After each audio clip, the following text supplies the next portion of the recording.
السلام علیکم ورحمۃ وبرکاتہ۔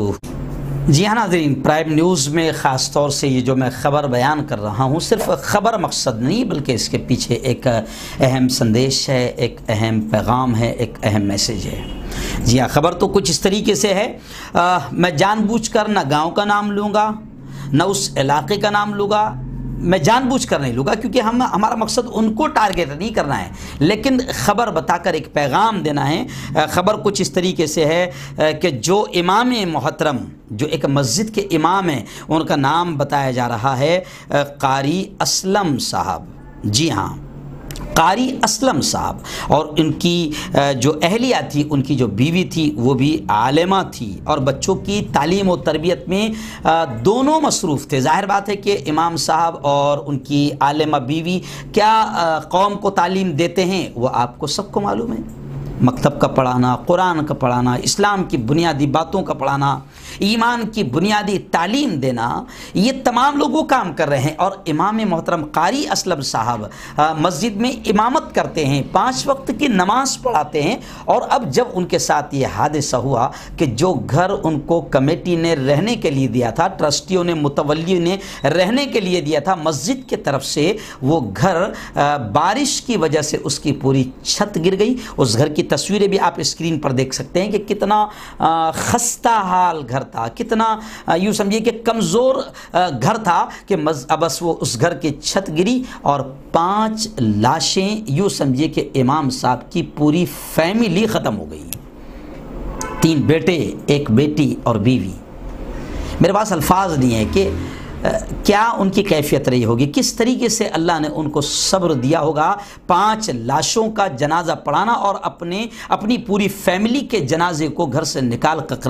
کر قبرستان تک پہنچانا۔ وہ منظر، ان کا وہ جو درد ہے یا ان کے جو بھی جذبات ہوگے، ہم ان کو الفاظ میں فی الحال پرو نہیں سکتے، کیونکہ میں بھی تھوڑا سا عجیب کیفیت لگ رہی مجھے اس خبر کو بیان کرتے ہوئے، لیکن میں خاص طور سے یہ بتانا چاہتا ہوں کہ ذرا دیکھیے آپ، اور پیغام میں دینا چاہتا ہوں کہ میں نے بھی اپنی آنکھوں سے سینکڑوں اماموں کے گھر دیکھا ہے جو مسجد کے متولی ان اماموں کو اپنی مسجد کے امام کو رہنے کے لیے دیتے ہیں۔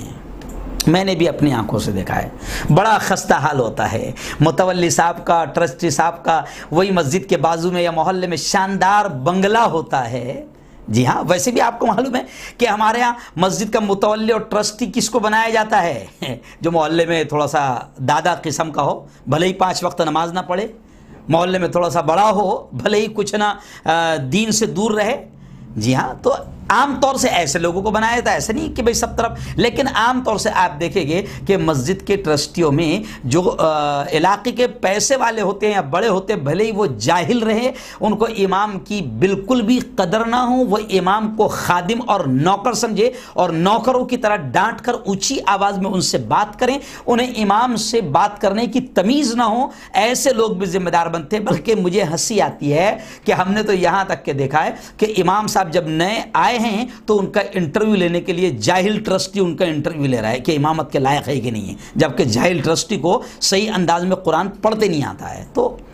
یہ تھوڑا درد ہوتا ہے، افسوس ہوتا ہے کہ مساجد کے ٹرسٹیان کیسے ہیں۔ مجھے یاد آ رہا ہے ہمارے ایک بہت ہی بڑے عالم ہیں مفتی محمود صاحب، باڈولی والے مفتی محمود صاحب، ان کی ایک ویڈیو میں نے ڈالا تھا جس میں انہوں نے ٹرسٹیوں اور متولیوں کو اللہ کے عذاب سے اور ڈرنے کی تلقین کی تھی کہ یاد رکھو اگر تم نے اس طرح کیا تو یاد رکھو اللہ کے دربار میں تم بڑے کرمنل اور بڑے مجرم بن کر اللہ کے دربار میں کھڑے کیے جاؤ گے۔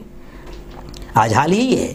کہ آپ دیکھیں کہ امام کی عزتوں سے کھیلنے والے، جن کو یہ نہیں معلوم کہ جس امام کے پیچھے نیت باندھتے ہیں کہ خاص واسطے اللہ کے پیچھے اس امام کے، جی تب نماز کی نیت تو اس کے پیچھے باندھتے ہیں، مگر نماز ہو گئی تو پھر نیت یہ ہوتی ہے آگے اس امام کے، پھر امام کو کچھ نہیں سمجھتے ہیں اور نہ ہی امام کو کچھ سمجھا جاتا ہے۔ تو یہ بڑی بری حالت ہے۔ میں سمجھتا ہوں، خاص بات مجھے یہاں پر یہ بھی یاد آ رہی کہ اماموں کو جو روم دیا جاتا ہے، کوئی پرانا روم وغیرہ، یہ وہ جو ایک دم سستا ہو، 500-600 روپے مہینے کا ہو، اس روم میں امام کو لگا دیا جاتا ہے، یا پرانی جائیداد کا ورثہ، کچھ جائیداد میں مسجد کو کسی نے وقف کیا ہے، پرانا گھر ہو گیا، اس میں امام کو رکھا جاتا ہے، اور ٹرسٹی صاحب کا بنگلہ کروڑوں کا ہے۔ اچھا بنگلہ تو چھوڑیں، آج ہماری قوم کی بے حسی کا عالم یہ ہے کہ مسجد بن رہی ہے 1 کروڑ کی، 2 کروڑ کی، طہارت خانوں میں بھی شاندار ماربل لگے ہوئے ہیں، بہترین اے سی لگی ہوئی ہے، مسجد 2-2 3-3 5-5 10-10 کروڑ کی جناب، اور امام کا گھر 1 لاکھ کا بھی نہیں، 2 لاکھ کا بھی نہیں۔ وہی مسجد بنانے والے یہ نہیں سوچتے ہیں کہ اس مسجد میں جو 5 وقت کی نماز پڑھائے گا، جو امام ہوگا اس مسجد کا، اس مسجد کے امام کے گھر کا ہم انتظام کیسے کریں۔ تو یہ بڑی افسوس کی بات ہے۔ کل قیامت کے دن میں سمجھتا ہوں کہ قاری اسلم صاحب کی 5 لاشیں گھر سے نکلی ہے، کل حشر کے میدان میں قاری اسلم صاحب کی جو مسجد کے متولی یا ذمہ داران یا جو بھی ٹرسٹی ہوگے، کل قیامت کے دن اللہ کے دربار میں اگر پکڑ ہوگی تو کیا جواب دیں گے۔ اور اس خبر کے پیچھے تمام کو آج میں پیغام دے رہا ہوں، تمام ٹرسٹیوں کو یہ پیغام دے رہا ہوں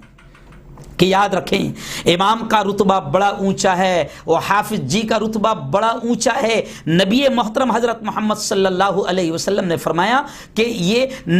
نبی کا وارث ہے، تو نبی کے وارث سے اگر نفرت کرتے ہو، نبی کے وارث کی اگر بے عزتی کرتے ہو، نبی کے وارث کو اگر ذلیل اور رسوا کرتے ہو، نبی کے وارث کا اگر برا حال کرتے ہو، تو سمجھ جاؤ کہ نبی کے وارث کا دشمن، اس کا انجام کیا ہوگا۔ تو خدا کے واسطے اسے خادم نہ سمجھو، اسے نوکر نہ سمجھو، اور کروڑ روپے کی مسجد بنا رہے ہو اور قیمتی مسجد میں ماربل لگا رہے ہو، تو امام صاحب کے لیے کم از کم کچن اور ایک بیڈ روم اور ایک اچھے ہال کا کم از کم بہتر انتظام کرو، اور اپنی جہالت امام پر نہ چلاؤ،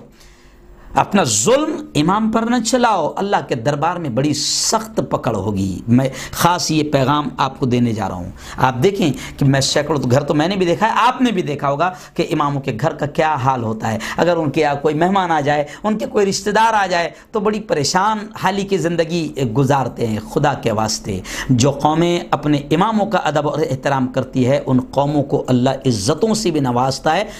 مال سے بھی نوازتا ہے، اور جو قومیں اپنے امام کی ناقدری کرتی ہے، ان کو ذلیل اور رسوا کرتی ہے، آپ ان کا انجام دیکھ لینا۔ اور میں تو آپ کو چیلنج بھی کر رہا ہوں، آپ جس گاؤں کے ہوں گے، میں جلگاؤں کی، میرے گاؤں کی بات کروں یا آپ کے گاؤں میں جہاں بھی آپ ہوگے، جس متولی یا جس ٹرسٹی یا وہ متولی اور ٹرسٹ نہیں بھی ہے، جو گاؤں میں اگر آپ کے محلے میں کوئی امام کا دشمن ہوگا جو ناجائز طور پر امام کو ستانے کی کوشش کرے گا، آپ دیکھو کہ اس کا انجام کیا ہو رہا ہوگا، دنیا میں بھی اس کا انجام کیا ہو رہا ہوگا۔ مجھے صرف ایک جملہ یاد آ رہا ہے، میں کہہ کر اپنی بات کو ختم کر دوں، کہ ایک بڑے عالم دین نے یہ جملہ کہا ہے کہ حفاظ قرآن مبین اور علماء کو ستانے والوں کو سب سے بڑی سزا تو یہ ملتی ہے کہ اللہ ان کی نسل میں عالم حافظ پیدا نہیں ہونے دیتا ہے۔ یہ میں نے میری آنکھوں سے میرے گاؤں میں دیکھا ہے، راویر میں دیکھا ہے میں نے، کہ جو امام پر رعب جھاڑتے تھے، ان کے خاندان میں بہت کوشش کرے انہوں نے، نواسوں کو، بیٹوں کو، پوتوں کو حافظ بن جائے، عالم بن جائے، مگر اللہ نے ان کی نسل میں بھی حافظ پیدا ہونے نہیں دیا۔ تو یہ بڑی خطرناک چیز ہوتی ہے میرے دوستو، امام کی ناقدری نہ کریں، یہ انبیاء کے وارث ہے، یہ حفاظ، اگر وہ حافظ ہے تو اس کا مقام یہ ہے کہ اللہ کل قیامت کے دن اس سے کہے گا کہ آیتیں جو تجھے یاد ہے پڑھتا جا، جنت کی سیڑھیاں چڑھتا جا، تو بڑا اونچا ان کا مقام ہے۔ اور اماموں کی تنخواہوں پر دھیان دیں، بلکہ بات یاد آ گئی تو کہہ رہا ہوں، ابھی میری ایک ویڈیو بہت چل رہی ہے جو 2 سال پہلے میں نے کہا تھا، تاج محل کے امام کی تنخواہ کے تعلق سے بہت وائرل ہو رہی ہے، لیکن آج بھی میں کہہ رہا ہوں کہ لاک ڈاؤن میں کئی اماموں کو نکال دیا گیا، یہ کہہ کر کہ مسجدیں بند ہیں، جمعہ میں لوگ نہیں آ رہے ہیں، تو چندہ نہیں ہو رہا ہے۔ تو اب ذرا سوچو کہ وہ امام جس کو آپ نے نکالا ہے، وہ لاک ڈاؤن میں کہاں جائیں گا؟ ویسے بھی اس کی تنخواہ اتنی نہیں تھی، تنخواہ کتنی رہتی امام کی آپ کو معلوم ہے؟ چپراسی کی تنخواہ، روڈ صاف کرنے والے کی تنخواہ امام سے 10 گنا زیادہ رہتی ہے۔ جی ہاں، اور یہ جاہل ٹرسٹی، اس کے گھر میں 3000 روپے مہینے کا دودھ آتا ہے، 3000 روپے مہینے کا دودھ آتا ہے اس کے گھر میں، اور یہ امام کی تنخواہ 3000 4000 اور 5000 رکھتا ہے۔ ذرا سوچو، ظلم مت کرو، ظالم مت بنو، اللہ کے دربار میں بڑی خطرناک پکڑ ہوگی۔ تو اماموں کی تنخواہوں کا بھی خیال رکھیں، ان کے گھروں کا خیال رکھیں، ان کی ضروریات کا خیال رکھیں، اللہ تمہاری ہماری ضروریات کا خیال رکھے۔ ہمارے ویڈیوز آپ کو پسند آ رہے ہوں تو لائک، کمنٹ اور شیئر کریں، اور مزید نئی ویڈیوز کے لیے ہمارے چینل دعوت میڈیا کو سبسکرائب کریں اور بیل آئیکن پر کلک کریں۔